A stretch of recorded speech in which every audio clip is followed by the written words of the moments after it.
Good afternoon and welcome to another edition of Northport, A View from Here. We're going to be speaking about the Parks and Rec Department here in Northport, and that's managed by Mr. Bill Ward, who is the manager of this department. And we also have with us the Director of Public Works, Juliana Bellia, and she will also be helping along, talking about the Public Works. Welcome to both of you here. Juliana, I think you've been on the program before, haven't you? Yes, I have. Yeah. And was that a while ago? It's about a year and a half ago. A year and a half ago. Mm-hmm. Julie is an old-time resident of Northport. I knew her when she was a little bit younger than she is today. That's about 30 years ago. And we like to see local people make good, and that's great. I congratulate you. And Bill, we're going to give you a few minutes to tell us who you are, where you come from, and family, or where you live, and what you did before and where you did it. Well, I'm a graduate of Florida State University. That'll make some people happy. Yeah. It'll make others angry, but... Hopefully a few this weekend. Yep. But I've been in the Parks and Recreation profession for about 24 years now. I was recently up in Manatee County for the last 14 years before I came down here to Northport. So I've been involved in this business for quite a while now. So it's been a challenge since I've been here in Northport, and looking forward to it. Mm-hmm. Single, married? Married, have a son. Good. And we still live in Bradenton right now. Still live in Bradenton. Okay. Well, welcome to the city of Northport, and we're going to look for great things from you. Thank you. Okay. And one of them is the development of a new park that the city's talking about, the Park of the Senses, what is it? A Garden of the Five Senses. Garden of the Five. Why don't you tell us a little bit about that? This was essentially a brainchild of Gene Brune, whose vision was to construct a park, basically, that would enhance all of our senses with plantings and landscaping. And it's something that has been given to me as an assignment to try to bring online here, kind of thing. So we hired a landscape architect from Kimberly Horn, and we developed a preliminary site plan with that, again, the garden being the focus of it. And it's basically a passive park. It's with nature trails and with the garden. We'd like to put a playground there too as well, and maybe an educational center that we can conduct classes and conduct tours at that particular facility, and the schools can come and visit on field trips as an educational type of thing, and they can be building butterfly gardens and all that type of thing. And it should be a very unique facility, especially in Northport, and we're looking forward to moving forward with this project here. And this is a project that is, you can use it all year long? Oh, yes. Even a butterfly? Oh, yes. It's open all year long and to all age groups, especially with the physically disabled. Certainly that was part of this park project, and its concept was to allow the disabled to come and visit and enjoy the senses that they can enhance their sensory perceptions of things. One thing about parks and recreation is that some people look at them as being obtrusive in the area, but this sounds like truly a passive park where it would only enhance the neighborhood. Right. Most of the grounds, which is about 16 acres off Pan American, will remain in its natural state. We are not going to, there's a lot of trees there already, which is going to provide a natural canopy and some shading. Which, again, is just going to save us a little time with having to bring that online here, kind of thing. And do we have I think we have a picture of the concept, do we? There's a picture. We took some pictures. Oh, this is the site? Yes. We've applied for a grant through the Department of Environmental Protection, the FERDAP grant, and hopefully, if we're successful, it's a matching grant, and it'll help us get ourselves moving with regard to trying to help fund that project. Okay, that sounds really exciting. Yes, I think it really is. Is it unique to the area? Yes, it is, very much so, and I think hopefully not just attract the local community, but certainly bring some folks outside that may want to come down and visit the park as well. You do something with this in conjunction with, let's say, Selby Gardens? It's similar to that. I mean, would you be working in conjunction or using their expertise? We probably would be looking to use their master gardeners and those type of things who can help us properly plant and develop our landscaping, yes. It's going to be a community project. where we're going to be able to hopefully solicit most of the community who would have an interest in doing things like this, from corporate sponsorships to people who can help us plant the garden, and also people who would help us maintain it once built. Of course, we've had the Alamander Club, right, Julie, for Yes, years and many years, years. as long as I can remember. I'm here 32 years, so they've done a lot to beautify various They parts have. of the city. Very active. And they've Yeah. expressed an interest in helping us too. Well, that's great. That's Yep. great. Because long-range plans, Julie. This question is going to direct it to you, since you're the director of Public Works, and this falls under your jurisdiction. What do you have in the planning stages, or what are you formulating for the future for us? Right now, what we're doing is we are taking a look at our existing parks and an inventory of those parks, and we're plotting them on our citywide maps. Then what we're going to do is we're going to take a look geographically at all the areas and figure out how much land area we've got, and identify specific neighborhoods most closely related to neighborhoods already designated in the city's comprehensive plan.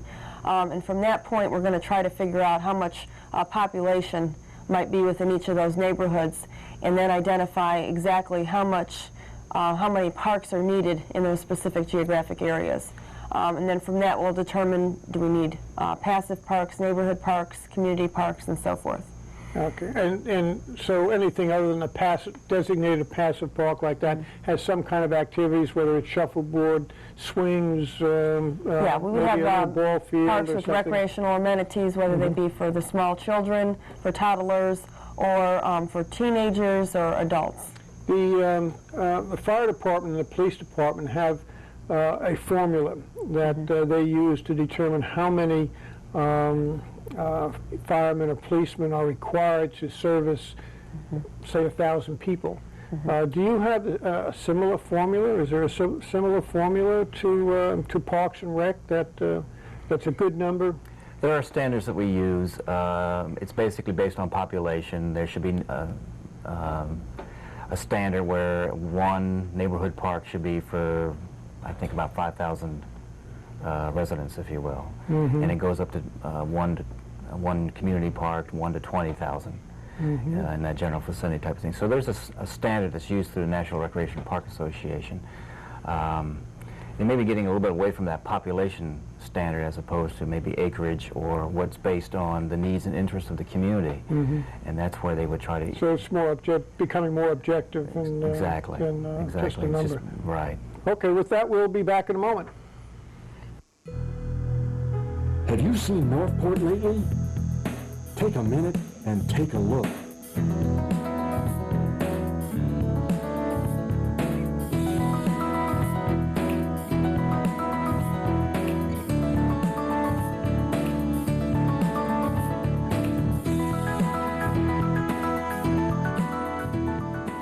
We really do enjoy nature, and we found it all here, right in our own backyard. Love fishing and boating on the Mayaka.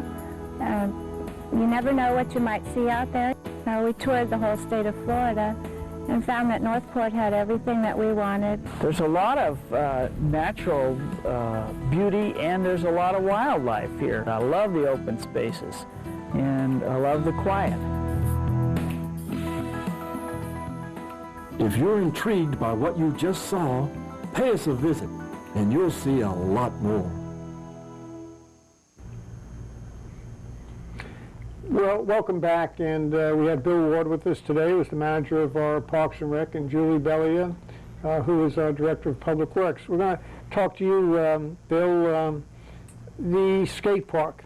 It was a real long time coming, a bit of a struggle, but it's here. And I'll tell you, I was over at City Hall yesterday, and when I was in the parking lot, the kids were pulling in, or young people were pulling in cars, and they couldn't get over to that skate park fast enough to get out there and practice and go around. You know, tell us about it. I mean, it looked very exciting to me. Well, that facility has been very successful. It's part of the extreme sports that's come on the scene here in Parks and Rec. And again, it was a long time coming for it, but it has been a very successful facility for us. And we've just added a beginner area. What we found from the very beginning was the fact that that particular facility was rather advanced. and we just wanted to have another area to where some of the lesser skilled participants can get out and practice and get a little more acclimated before they go into the big course. But we just completed that just recently. We had a grand opening back in October, and we're very excited about that new addition.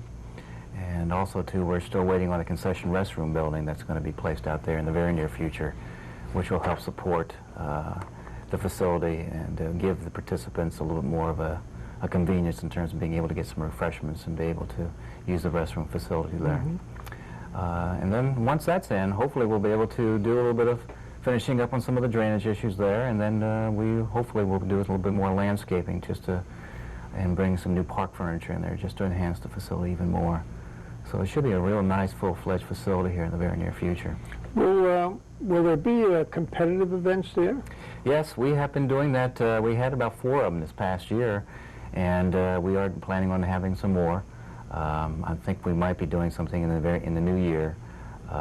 We partner with a group skateboard store that kind of helps us run that competition kind of thing. But they've been very successful, and the competitors are just unbelievable. They are really good, and it's really a nice thing to watch. Yeah, I have no sense of the size of the participation. I mean, is it very well attended? Is there 100? Is there 500 people coming to something like this? We usually average about 230 participants a week, which is a goodly number. It is. It's probably more than any other park, other than teams like Little League and soccer. Right, right. And it fluctuates. Even in the wintertime, it even increases. Our participation levels go down a little bit in the summer because of the heat and the weather kind of thing, but we're coming into a season right now where the participation levels are going up. And Venice just opened a facility? There's one up in the city of Sarasota. Oh, Sarasota. Right, and that's twice as big as ours, and from what I've heard, it is a very, very nice facility. Yeah. Did it take away numbers from us, or? Not really. We've certainly, our participants and our community folks who have been regulars at our park have gone up there. I'm sure they've just to try it out and look. But right now it's difficult for them to travel. Most of our participants are young teenagers, sure. and it's difficult for them to get up there regularly. So it hasn't hurt us at all yet. Well, the other I thought was a big addition was the Narramore complex with the fast pitch for the girls' fast pitch, which is quickly becoming a major sport for women and girls in high school, so they can get scholarships into college and things like that. How is that complex coming along? It's coming along quite nicely. We have been dealing with some of the drainage issues that we've had initially, and we've done some top dressing, and we're planning on doing a fertilization, herbiciding program, and we're planning on overseeding with rye to protect the Bermuda over the winter. So I think that facility is well on its way to becoming a ballpark where the kids can really enjoy themselves and they don't have to deal with the rain issues that we've had in the early going. Well, you know, this is Florida, and I don't think anything in Florida has ever been built without having drainage problems, at least at the onset. And you know, once you get it in there, then you can work with it to mitigate it somewhat. So I don't see that as a problem. I just see that as a part of the park growing up, getting rid of that. Right. And are there any other amenities going in over there? No, there's been some talk with trying to get a playground over there that the league wants to try to install, and maybe some batting cages there. But that's something that they're working on, and something they'll have to get with the city when they ready to move forward on, but nothing more, just trying to enhance what we have. And we've enjoyed some very nice compliments. We just had a tournament there this past weekend from teams from all over the area, and they were very complimentary about the facility. And one of the reasons why they were playing there is because those fields are in such good condition. Okay, great. Many years ago, there was when the University of Miami took over the Little Salt Springs, which is over by Glen Ellen Elementary School, so people can locate it. Little Salt Springs became a fountain of information about Indians that lived here many years ago, and exploration of the springs itself. And I understand that the University of Miami is going to allow exploration over there or some sort of activities in there.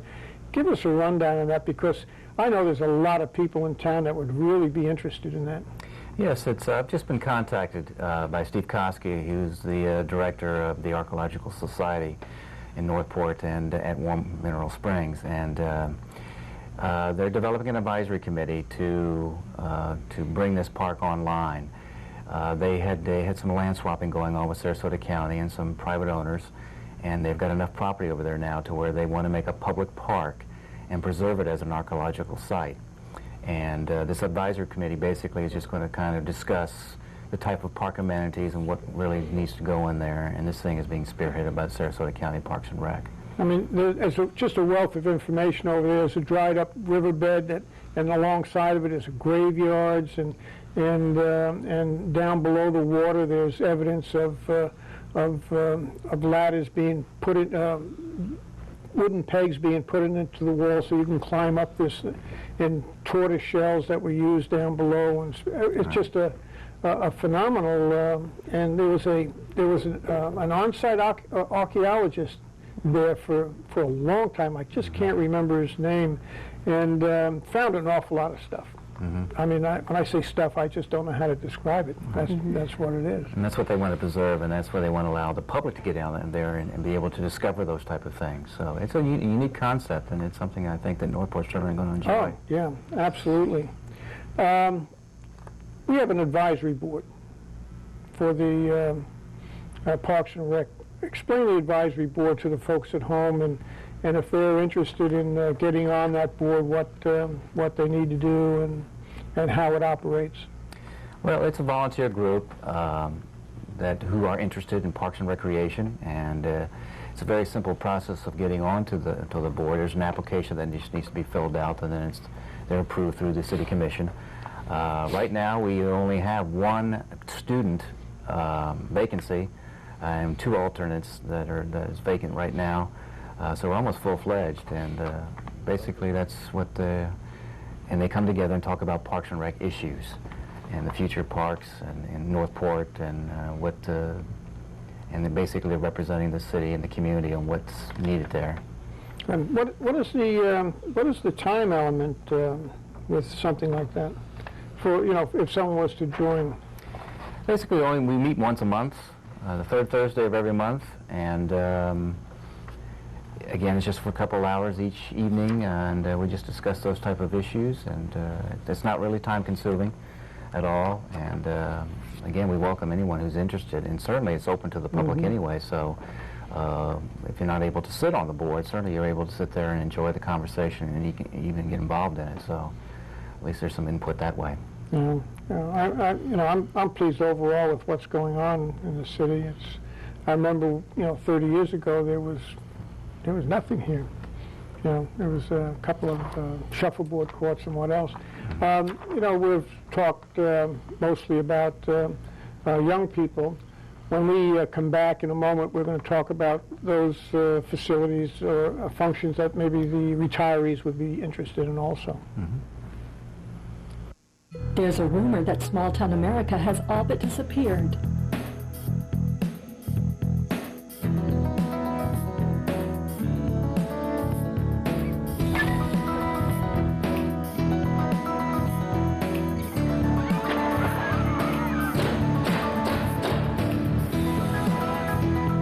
Life is great, Northport.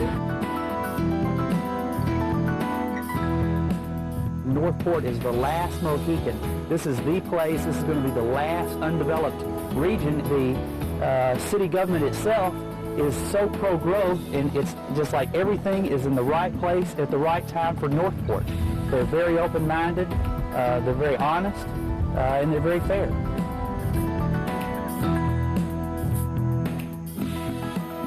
Disappeared? You've just seen evidence to the contrary. We call it Northport. Welcome back. When we ended the last segment, we were going to be talking about facilities for older residents, and Bill, give us a quick rundown of what's available now. I know it's changed over the years, and there's some new things being offered. Well, there's a couple of facilities that offer a lot of senior programs. One is at the Al Gall Center, which is part of Dallas White Park, right behind City Hall. that there are a number of programs, dance programs and craft programs for the seniors. Also at the Mullins Center, there's a number of different programs that is offered to the seniors, and they also provide entertainment for them. There's a jazz band that plays there on Mondays in the winter that the local residents can certainly come out and visit and enjoy. And again, there's a number of different type of programs that are geared towards seniors at the Mullins Center as well. So. Oh, good. And you know, it's I know it's not part of the Parks and Rec, but this the Performing Arts Center is also an outlet for people who like the arts and who want to volunteer as ushers and whatever. And it is recreation, Yes, and it's a lot of fun. They're all smiling, so it must be a lot of fun. I know my wife and I volunteer out there also, and we enjoy doing it. Meet a lot of people and be helpful. We have older parks. And some of them have been around since the days of the city. The one that comes to mind is LeBray Park. What do you have in mind for LeBray Park? Well, we've just completed an upgrade on the T-ball field out there. The Little League program conducts their T-ball at LeBray, and we just needed to renovate that a little bit and get it back up to speed. So we've just skinned the infield and putting an irrigation system in there to keep the grass green and that kind of thing. And hopefully the Little League program will be able to really enjoy it this upcoming season. Also, the county's renovated their picnic shelter. They put some new roofs on a lot of their shelters throughout the park system in Northport. So they've done a lot of that type of upgrade. The Northport pool has been repaired. There have been some leaks over there, and the county has actually been working on that to try to get that pool up and maintained so it can be ready for the spring and summer season again. Good. LeBray, right, Juliana, was the only park we had for way back when we first started our Little League teams. And I know my son and my two daughters played Little League there. And I don't know, did you play Little League also? Did the Little League, and also that was the Girl Scouts. There was a little scout house there at the time. That was a very nice small facility. Yeah, and the only one for years and years and years. So we're pretty fortunate today. Also, there's another place that you're looking at rehabbing, I think, called the Mustang Building. Yeah, the Northport Mustangs have just completed their concession restroom building to help support and serve their program. Their football season runs from August through November, and it was just something they just needed to help support their efforts. And it's a beautiful new building, and I know it really will enhance their program in terms of being able to support their program. And where is that building? It's right behind the Mullins Center. Okay. Next to their football field, right back there, and it was just completed about 4 months ago. And we encourage everybody to come out and encourage the Mustangs, because they're going to end up over at the high school, and we're going to see all about them on television and stuff. Absolutely. Right? Okay, great. For several years now, we've had an agreement, a maintenance agreement or an operating agreement, I don't know exactly what it's called, between the city and the county in maintaining and operating some parks. What is that particular program, and how are we doing with it? Maybe Juliana, can you handle some of that? Basically, in the city of Northport, we have a certain amount of parks that the city is responsible for maintaining, but we do have a maintenance type of an agreement with the county, whereby there's city-owned facilities, such as the Mullins Center, but the county will have the staff at the county level and also maintenance responsibilities of those facilities. But what about the ball fields? Yes, the city still maintains LeBray, which is just brought online here, and also the Narramore Sports Complex. The city still maintains and operates that particular facility. Butler Park, which is the major athletic facility in the city, is maintained and operated by Sarasota County. Yeah, I know we couldn't even get red clay when we were way back in there. No. It really was. The city really has come a long way in the past 25, 30 years. The YMCA, now though that's not run by the city, it certainly becomes a very integral part of activity within the city. And how is that project coming, and how are we as a city getting involved with that? Well, I'm the city's representative on that committee, and what they're trying to do is bring a branch office and facility here into Northport, and they're doing it through some fundraising type of campaigns. And I've been involved in some of the special events that they have been conducting to try to raise funds and bring awareness to that particular program.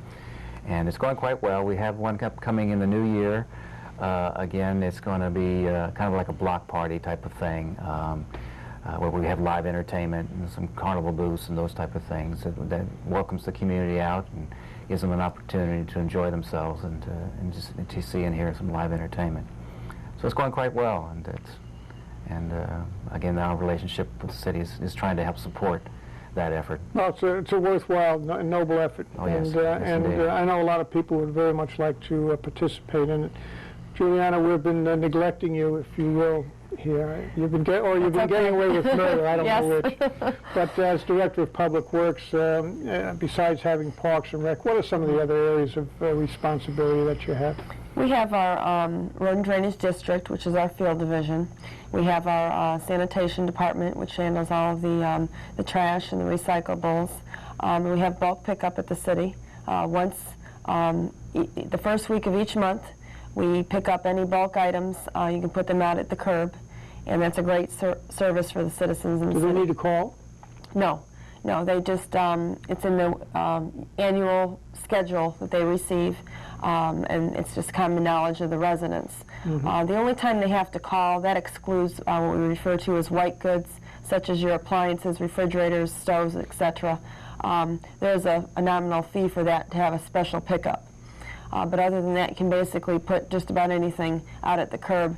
And the idea behind that is to try to keep the city clean, try to give the residents an easy mechanism to dispose of their large items. While you're talking about white goods, refrigerators, does the door need to be removed? Yes, it does. Before you pick it up? Before we'll pick it up, Okay. yeah, for safety purposes, so the children can't get inside. Of course, we have our Parks and Rec Division and our Facilities Maintenance Division. They're responsible for maintaining all the city buildings and grounds throughout the city, as well as for example, the gateway entrance and Sumter Boulevard. They take care of all the landscaping along that area. And the landscaping within the medians in Northport, you see all the beautiful trees. They take care of those, as well as the cutting the grass and so forth. But primarily, our department is, probably our largest responsibility is the roads and the drainage system. That's our primary responsibility. And this year, we are preparing for the construction plans, the design of those plans, and the engineering for the Toledo Blade 4-laning. So that's kind of an exciting project for us, as well as improving the traffic signalization at Toledo, Blade, and Price to put up a permanent traffic signal at location. We're taking a look at some of our other signals to improve the safety of the citizens, such as on Price and Salford. We recently had a temporary signal approved by the Commission. Okay, I come out on Price and Salford because I live off of Salford, Yes. and this year it's just become so difficult to cross, especially if you're trying to make a left turn going towards Sumter. It's just, it's just Yes. so much traffic. Our population, as far as the median age, has just lowered dramatically, and we have so many school-age children in the city now. And of course, they're just building elementary schools on seems like a continuous basis. They just completed elementary school G, which will be open, I think, after spring break, and they're now already planning for another elementary school off in North Salford. Yep. So when they did the traffic study on that roadway, the traffic engineer mentioned to me that it's a very, very busy roadway. Yeah, sure is. So. We're going to have to sign off for now. So we're a busy town, we're growing, and it's fun being here, and these folks are doing a yeoman's job in getting the job done for you all. So this is Gene Matthews. I want to thank you for coming today, and we'll see you soon.